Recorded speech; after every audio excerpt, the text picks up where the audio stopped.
Hello बच्चों, let's read out the question first. Find the readings of ammeter A1 and A2 shown in the figure.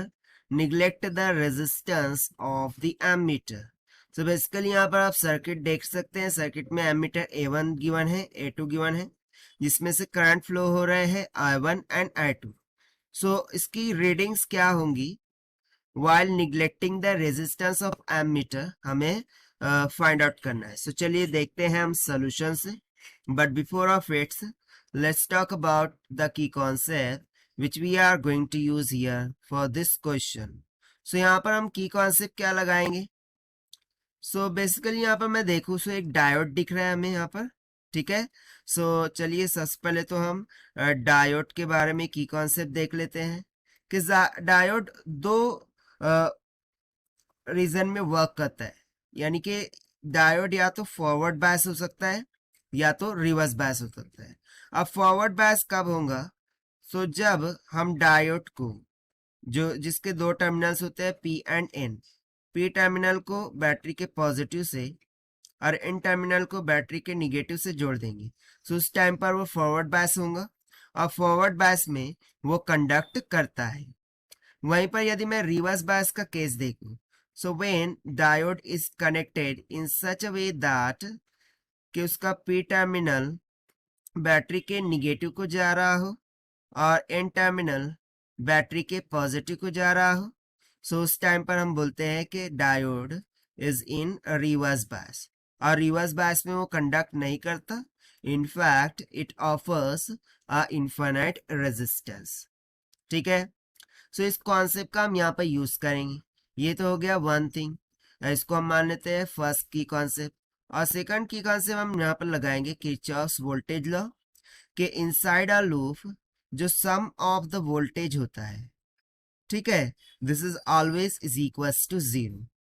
तो चलिए finally हम start करते हैं यहाँ सोल्यूशन से.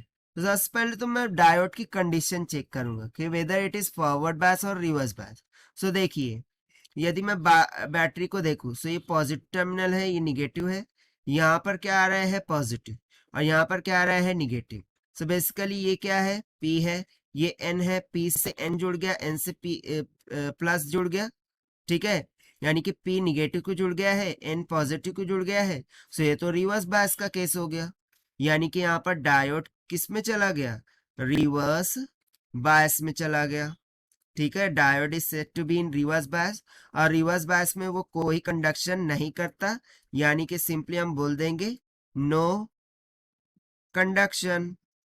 वो कंडक्ट नहीं करेगा. यदि वो कंडक्ट नहीं करेगा सो क्या I1 करंट इससे फ्लो होगा, नहीं.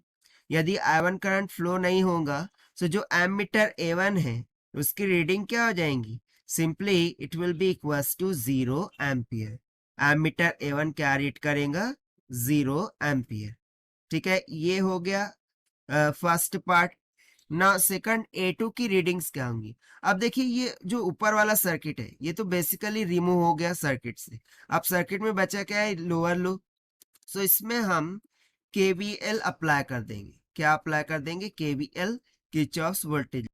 सो इसके अकॉर्डिंग देखिए हम बैटरी के निगेटिव टर्मिनल की तरफ जा रहे हैं. सो ये हो जाएगा -5 का वोल्ट. इसमें से जो करंट फ्लो हो रहा है वो I2 ही तो होगा, राइट. और हम करंट की अपोजिट डायरेक्शन में जा रहे हैं, इसीलिए हो जाएगा positive of I2 times of resistance that is 20 ohm. और इसका सम इक्वल्स टू क्या होगा, 0 के. सो यहां से मुझे सिंपली I2 कितना मिल जाएगा, 5 divided by 20. So it comes out 0.25 ampere. अब ये जो 0.25 एम्पियर है ये किससे पास हो रहा है, A2 से पास हो रहा है. यानी कि एमीटर A2 से, राइट. सो एमीटर इसी को तो रीड करेगा.